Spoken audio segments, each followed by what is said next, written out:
let's just recap on something you said. More rugs, less drugs. Totally agree. Those products, we have used Poor Friction and we do like it. So Cam is totally behind Diane saying that. Grippers, I've not got on so well with them just because they slip around a little bit. So have you ever found that, or do they tend to fit quite well for you? I think it varies. I've only had a handful of patients that have tried them with variable effects. So I think you might find that you'll have to try one or two things to find what suits your dog and the foot shape as well. Because I think that will make a big difference as to what you get on with. I have to say most of my patients get on with the paws. The balloons, I have to say, are great. They're lightweight. If you've got a dog with neurological problems as well, they're not too thick, so they allow proprioceptive inputs, so sensation, as much as you can get. So I'm a big fan of those. Yeah, totally agree. Just to tell you my little story, so I did, I spent quite a lot of money buying lots and lots of little boots for Holly.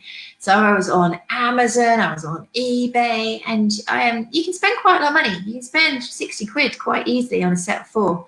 And she just had feet that they spun round on. So beware, guys. If you're looking at boots that look like they've only got the rubber on one side of that sock, be wary, because they can kind of rotate, and then you can end up putting the whole nasty sock on the actual contact point, and you can give them even a worse ride. So just beware of those things. Paws fab. I have struggled a little bit at times getting them on because they're quite tight. They are like a balloon, but there are cunning techniques where people have made devices where you can hold it open and just pop the foot in, and then it just closes around. Don't leave them on the whole time because they do sweat. So they're not something that you're going to leave your dog wearing all the time. So beware about things like this. And there was just another thing that I wanted to talk about, help them up harness. This is my real little soapbox moment, okay? So ready for it, here it comes. Don't wait until they're off their back legs, please. Think about it, get ahead of the game. If they're struggling, if their legs are in the breeze, you know how when you're driving and a lorry goes past and you feel the whole car does this, doesn't it? If you're watching your dog doing that, if you see that they're having difficulty, think about it as a Zimmer frame. Think about getting that so that they don't get worse, and it becomes part of your rehab plan. Whereas we tend to find a lot of people are a bit worried about using them. They're a bit shamed. They don't want to accept that their dog is beginning to struggle. So they put off using them and think the dog should cope. And if they cope, they will get better quicker because they're having to use their legs. Well, they're actually using their legs badly, and it's going to make the situation worse. So think about using these things earlier so that they actually hold a good posture, hold a good movement, and rest the tissues that are being pulled this way and that with that inappropriate movement. So don't be scared. Don't be embarrassed. Do employ those aids earlier. And another thing I wanted to just add is that most products will say, things like harness will say, take them off overnight. If the harness, this is my opinion, if the harness isn't rubbing, if the dog doesn't find them uncomfortable, if everything about it is acceptable during the day, and you really, really rely on it to get your dog up in the morning, because that's the worst point of the day, I certainly would try leaving it on overnight. So depending on the harness, I don't think that's a problem, because I've seen so many people first thing in the morning, they're trying to get their dog up and their legs are going everywhere, and actually they do more harm in that way. Whereas if they actually had a harness on, they could get them up smoothly, get them moving, and there's none of the legs going everywhere. So just be logical. It's about like evidence-based logic. Is that fair to say, Diane? Or do you say 100% no? No, I'd say that's cool. We have the same situation in the wards as well. So if we fitted a help them up harness to our patients while they're inpatients, then they may be left on. What we sometimes do is remove the back portion, so it's got a clip in the middle. So you can just unclip the middle and remove the pelvic portion, the hind limbs, and then fit that on, so you're not going to do it all.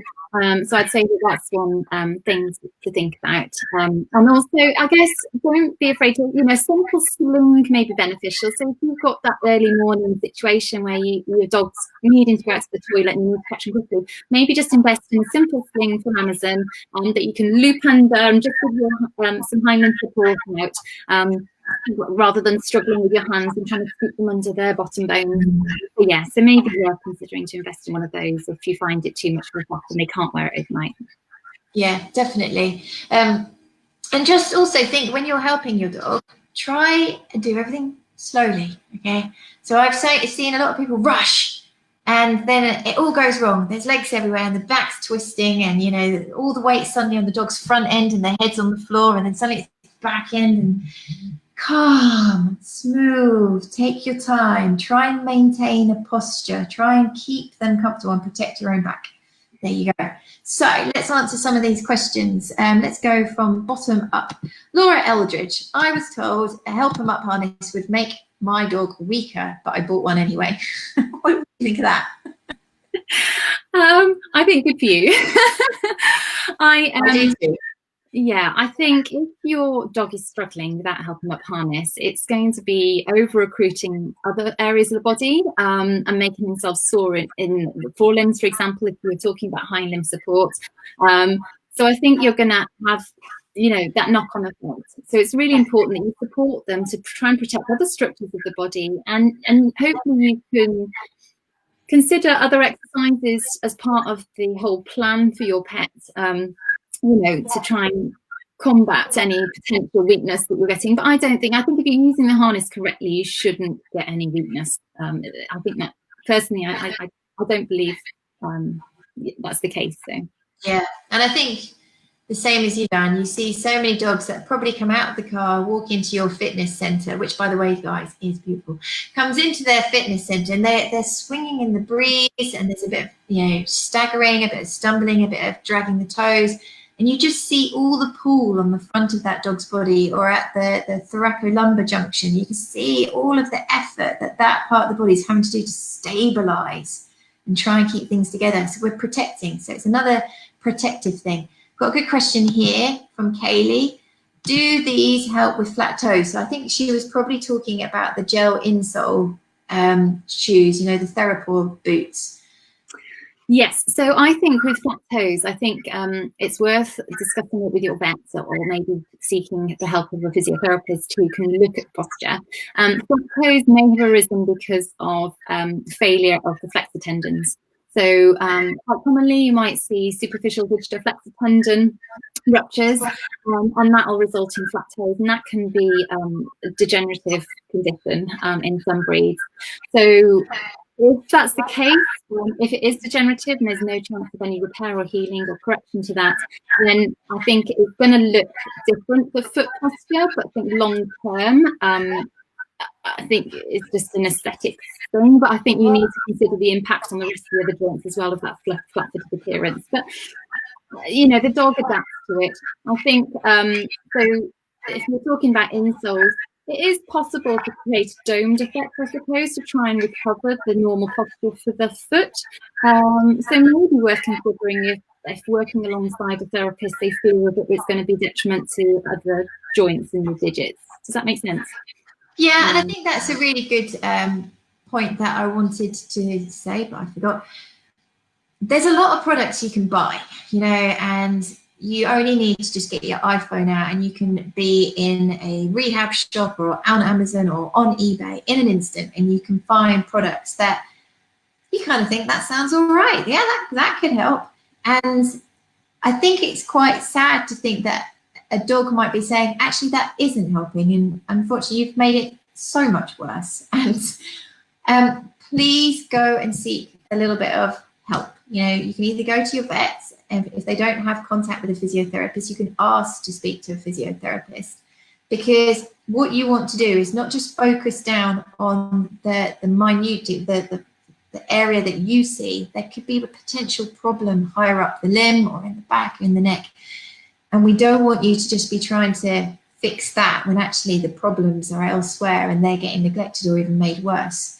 So I've seen a lot of people that go online and buy supports for, say, carpal hyperextension, which is actually perfect. We can talk about that because that's one of the questions.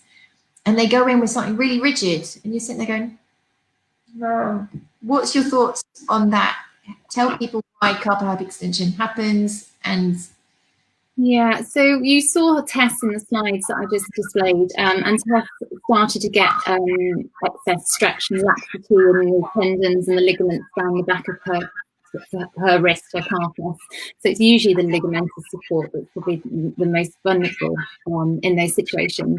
Now, the knock-on effect of that is that it's going to change the forces through the joints themselves. So our reason for putting Tess into an articulating hyperextension orthotic is the fact that you're limiting the forces over the front of the joint, which are going to cause her to progressively have get osteoarthritic changes potentially. So we're trying to protect the joint, but also protect the soft tissues at the back of the wrist from becoming more lax and completely failing as well.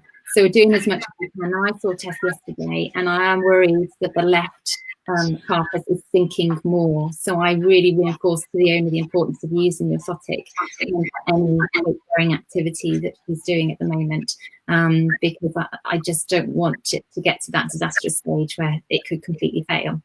So, so the reason we've gone for an articulating device is because I wanted Tess to still have a degree of function and walk. So if you have a non-articulating, which means it's a fixed splint or orthotic, it doesn't allow her to flex and extend. And okay, that's mimicking an arthrodesis, which in a lot of cases, and potentially if Tess was younger and didn't have any other problems, she might be recommended an arthrodesis, which is a fusion of the joint. So basically you're fixing the joint in a place, and then it reduces any, well, hopefully minimises pain and issues arising long term for Tess. But because of her age and her other problems associated, that she has, then she wasn't a candidate for an arthrodesis, which is why we've gone for this. So we've gone from articulating, which allows movement. So it allows her to clear the floor actively. It maintains some degree of strength in those soft tissues down the back of the forearm and into the foot. So you're maintaining the degree of integrity there as well, rather than putting her in a mobile device, which is going to decondition those tendons and ligaments as well. So I hope that's answered the question. So yeah, no, I think it has. I think people forget that tissues are always changing, and I think there can be a bit of a belief that once you've grown up and you've turned into an adult, and that's what you got. That's your nervous system, and that's your bone, and that's your muscle, and that's what you have, and it doesn't change. But it does, and it's changing all the time. And we know that if we support an area in a quite immobilized, fixed state, that tissue stops being stressed and tension and movement for it, so it weakens. So one of the big fear with people going online and buying or even making their own is that they could actually be making that joint in the long term worse. You might be having a bit of a short term benefit, and you look at your dog and go, wow, that posture is so much better at a stand, perfect, but you're not able to see it in movement, and actually over the time when you take that support off, it's got worse. So orthotics, in my mind, should be done really with a professional help. I'm not up with them. I'm just learning. I'm really loving learning about them, but I've got a lot more respect for them. So when you can buy them off the shelf and you have 3 sizes that fit all breeds of dog, in small, medium, and large, got to be having a giraffe, haven't you? So just be wise, guys. Next big thing is if you are, say, in Nova Scotia and you have no other options but to try that, start off light. Start off with a really light support. Don't go in with the hard stuff. Check it's not rubbing. Check that your dog's comfortable with it. I don't know, how long would you give it before you said the dog just does not want this? Because I've seen some people bandaging and just bashing on, and the dog's like, do you know what? I don't even want to put the foot to the ground now. And now I've put all my weight in my other painful parts of my body, and they actually feel worse. So kind of thing with that. I think if you're worried that the dog's not going to tolerate a support, I always suggest if I get colleagues that email me and say, I've got this case, what would you recommend? I say start off light, because if it's not going to tolerate a lightweight support, it's not sure as hell not going to tolerate a robust support like the grade 4 that I was describing. And at the expense that they come out, you're talking a few £100 for those grade 4 or supports. So go in cheap and cheerful to start off with, even if it's not doing ultimately doing exactly what you want, you'll soon know whether your dog's going to tolerate it first and foremost, and then gradually build up. But you may be in a situation where you've got to go in hard, because if you don't protect that joint early, then it's going to deteriorate before you can experiment through the other stages as well. So you need professional support for that, really. You really do. And I have to say, arthritis is still reasonably new in the UK. It's developing all the time. Americans are way ahead of us in terms of orthotics, and I've learned a lot from my American colleagues as well from it. From just talking to them on the phone. I was on, there was Go Hero Go the other day. I was talking via FaceTime with Ben the other day to talk through a case that I'm seeing at the moment.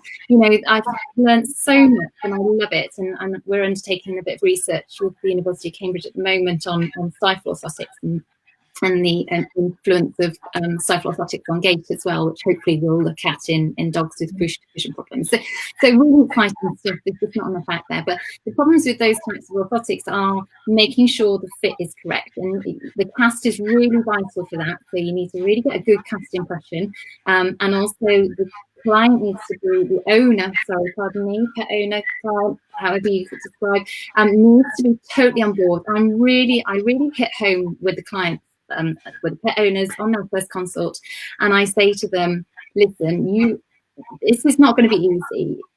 You've got to buy into this, because this is a lot of money, and if you don't buy into this and are compliant with the use of this, you've just thrown a lot of money down the drain, and you're not going to get the outcome that we desire. So you really need to be quite harsh, I suppose.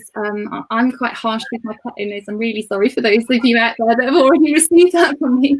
But I think that's really bad. Pet owners give up, and those that have also invested in it, and then I've tried to follow up, I've tried to contact them, and I think either two things have happened. They've got embarrassed because they haven't fulfilled what we hoped to fulfill, or they have just got on with it on their own. And I fear it's the first of those things. So really work with a therapist and follow as much advice from them as possible. And the last thing I was trying to get to was the concern with pressure as well. With these hard orthotics, they're padded as well, they've got beautiful linings, but nevertheless it's like wearing into new pairs of shoes. You wouldn't go and do walking boots, you wouldn't go and do 20 miles the first time you're wearing walking boots. I'd get a few blisters, I think. So just think about your dog and build exercise slowly, and your therapist will advise you on that as well. Yeah, definitely. And that's definitely a take home. It always surprises me how quickly the skin can begin to show signs of being unhappy. So I would always be checking underneath that orthotic on a regular basis. We're not talking every 2 or 3 days. We're talking twice a day. I'd be checking, is that skin showing signs of bruising? And we've got a lot of bony prominences around these areas. And how much pain can we part with? No. So just a few questions. Sorry that I sound like I'm sensible pants today, but it just bothers me because the more time I spend online, the more I see people willing to sell things that are not suitable, and you poor guys are vulnerable to it, and you'll not know the repercussions. Lucy, Emma, attempt number 3. Let's put this up there because wow. Okay. Attempt number 3. Sorry for Mr. speaking about this. There is a view in some force-free circles that a Y-shaped harness without too much fabric or padding can be beneficial in terms of less restriction of the shoulders. Could this go some way to explain the similarity in terms of restricted movement between the two types? Are you suggesting that maybe the Y-shaped harness had a lot of padding on it, so therefore it was like inhibiting because of touch inhibition? Do you think that's what she's suggesting? Oh, I'm not quite sure. So just trying to read this again. So I think Lucy, I think we'll do this privately. I might have to answer that after this discussion. I'll reread the question when we have a little bit more time, and I'll try. Lucy's cool. She's great. She'll message us. Great to hear from everybody that said hi. Annie, right? Yeah, totally good points, and I totally get where you're coming from. You can reward loose lead walking without making the dog lose any balance. Please find an ethical reward-based trainer. Totally agree. The only thing that I will say as a first opinion vet who does rehab is quite often when I'm actually having to influence an orthopedic or a muscular type condition or a neurological condition, the training of that dog that's been happening for 10 years is very, very in place. And if that dog's been a puller for ages, I am trying to get a change. I've got a treatment plan. I'm trying to do something which I've got a small window of opportunity. Sometimes getting a trainer in to change that learned behavior in that time frame is really difficult.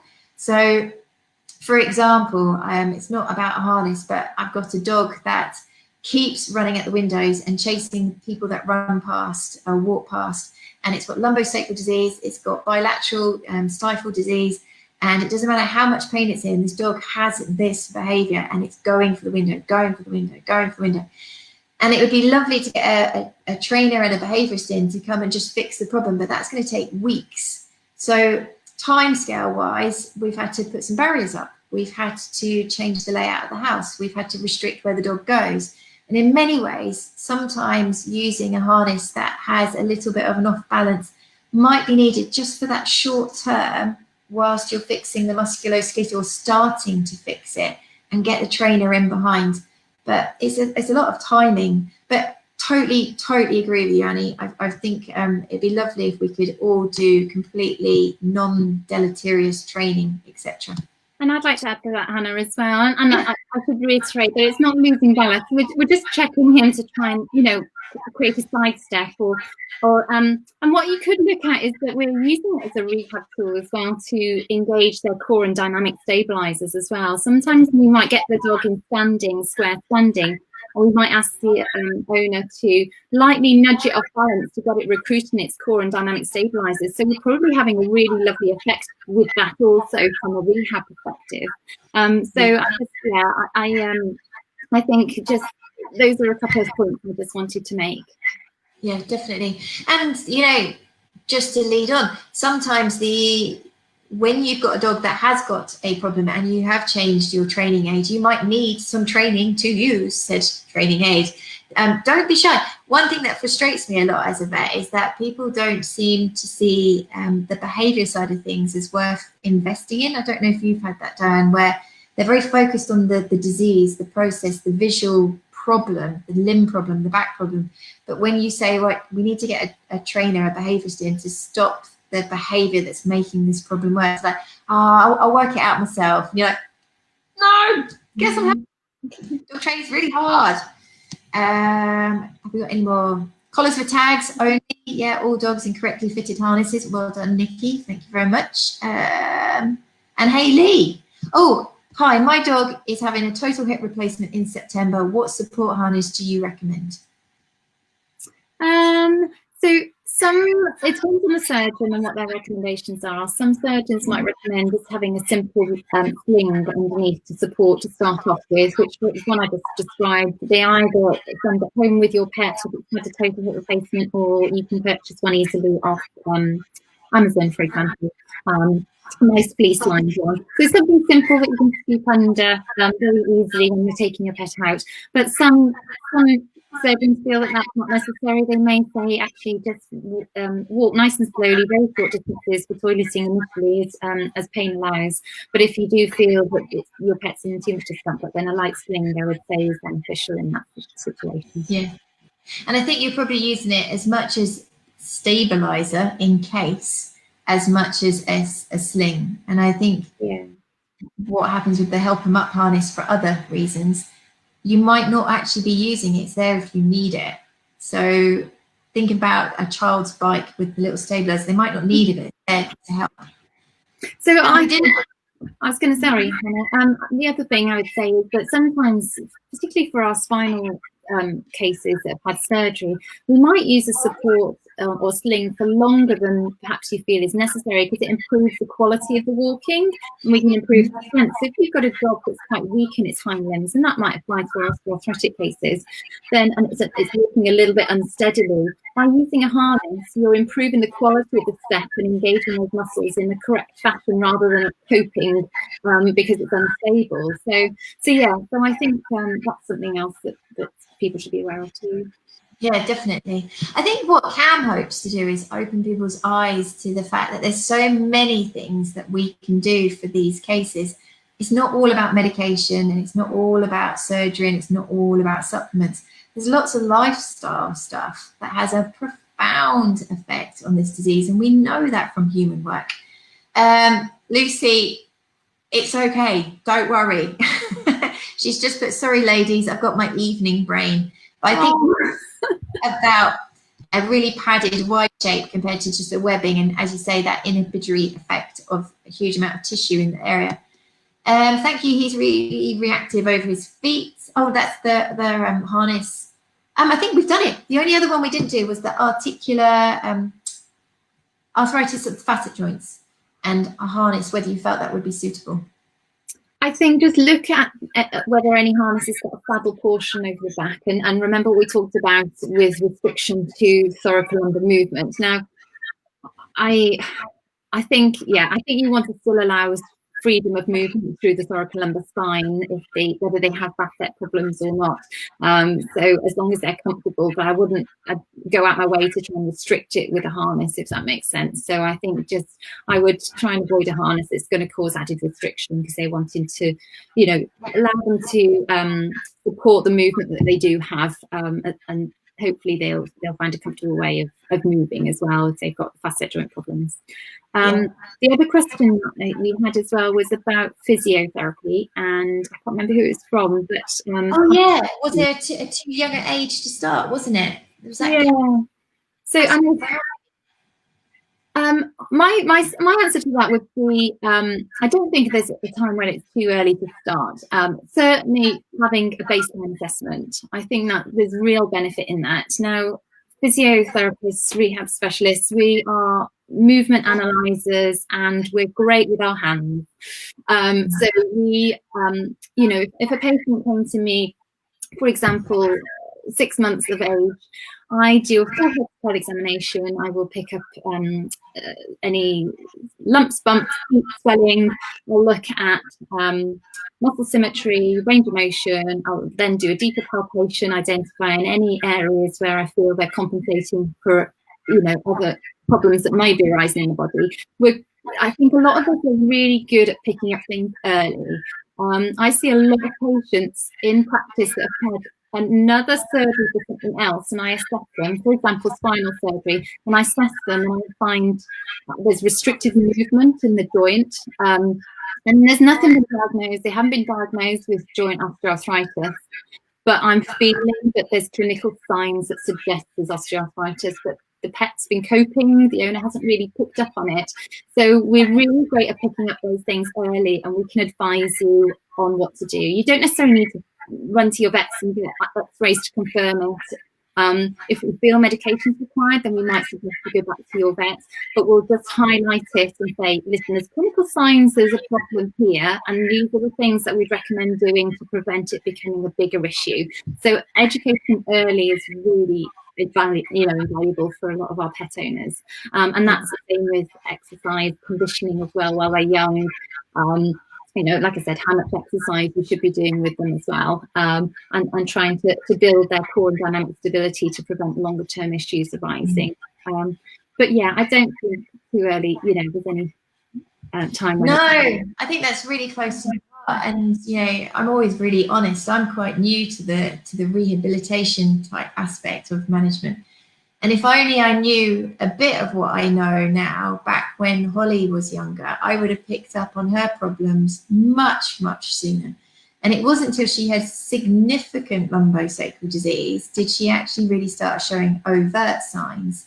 And I look back and go, well, if someone had said to me, get a physio assessment once a year, what are we talking, 40, 50 pounds to have somebody have a good look over, spend some time talking to me about how my dog's body shape is changing, I would have jumped on it, because to me, that's as valuable as having a vaccine. And I would have said, yeah, that's great. But it wasn't even in my mindset. I didn't even consider it. And I was chatting to a guy, actually, marketing director of Roughwear UK, and he was telling me that he mountain bikes with his dogs. He's got a couple of Vislas, and he does, downhill mountain biking. And I said, well, have you had them physio checked? He went, should I? And I was like, yeah, think about all the forces that are going through these dogs, twisting and turning downhill, And he was like, it's a really good point. So, Yeah, I would say any time's too early, and it's good to get your dog having a full assessment and get used to that kind of handling. Have you got time for more questions? We've got more, yeah. No, go for it. Hi, Hannah and Di. My dog Fly, and I use a figure of 8 lead along with a harness. Would it be better to get a double-ended lead and use the buckle on the front of the harness instead of the figure of 8 lead?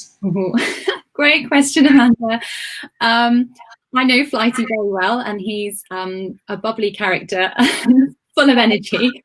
I think it might be something we'll need to talk about when we next see you, but I think it may be, I think it'll be a challenge. I think it will be great to try. I'm not sure how successful we'll be, but I certainly think it would be great to try. Flighty has lumbosacral problems and has an underlying patelloflexation problem, which isn't a huge issue for him. His lumbosacral issues are the biggest issues. And he's also got changes further up in his lumbar spine. So from a spinal point of view, it won't be placing too much forces on that with just a head side flexion, but he bounces around like crazy. He's a fantastic little character. So yeah, I'm not sure he's going to be the only fit. I just love the fact that your fan base is turning up. It's great. And then Laura's got a really good point here. Laura's actually a pediatric physiotherapist. She's a CAM master. She does a lot of work for CAM. And I think she's got a really, really, valid point here, is that, the veterinary physio is part of the vet team, and musculoskeletal health needs to be addressed more completely, more thorough approach to it in veterinary practice. And unfortunately, time limitations, skill base, the actual environment that we work in. If you speak to Sarah Heath, she feels that chronic pain just can't be addressed in first opinion practice because dogs change their behavior. They go into cope mode. So yeah, I totally agree with you, Laura, but I'm on your side already. And Diane's a physio. She agrees. Let's hope more vets watch this. Cool. We are eager. This is from Lucy. She's back. We are eagerly awaiting start physio. I'm not going to say that swear word. Totally agree. It is. I am a complete convert. It's a really, really big part of the management plan. But if I just add just to that question, Lucy, if no one in your area has started work and some people are starting to return to work with social distancing measures in place, but don't forget the value of an online consultation. If there's anything that you feel you need advice on early, we can do gait analysis via an online remote consultation. So send in, if you've got somebody that's performing that locally, send, get a vet referral. Liaise with your physio or therapist, send videos of them walking and trotting your pet away from you towards you or towards the camera and across the camera from both directions. You can do movement analysis that way. And when you sign on to a video consultation, the therapist may ask you to perform certain things, but they can see through the camera as well and be able to advise you based on your vet history as well with that. So there's so much that can be taken from a remote consultation at the moment. So don't worry, don't feel like you don't have any access to advice and therapy. And I will put a link to a PDF which we've done for people to take videos of their dog. So there is a cammed up, brilliant PDF. I'll put it below so you can print that off or just refer to it so you can see what kind of video shots people want. Because things like this really doesn't work very well. Generally leaves us going, oh my gosh, did somebody see the ceiling? So yeah, just bear that in mind. Oh, there was one thing that I did want to say. Dogs that are sensitive to wearing harnesses. Now, every now and then we do meet dogs that are maybe a bit hyperalgesic or a little bit allergenic. They might actually say, do you know what, everything hurts. Just don't put anything on me. And if you've got a dog that is really, really harness shy and changes their posture, is not comfortable wearing it, take it off and speak to a professional, because we don't want you making those conditions worse. Hyperalgesia is when they basically feel more discomfort than should be there. And allergy is something really awful that dogs with really uncontrolled pain get, where even just touch is painful. People can get it too. So if your dog really recoils, really doesn't seem happy in a harness, take it off and get some professional advice. Can you add anything to that? No, I think that's, yeah, 100% behind you on that, Hannah. I don't think there's anything else to add. Yeah, just seek some professional advice. Seek some professional advice. And you're amazing. If anybody's got any questions, then do put them down and I will contact Diane and we can answer them after the live. We want you back, as always. You are amazing. Thank you so much for giving us your time, and speak to you again soon. Thank you so much for listening. See you later, guys.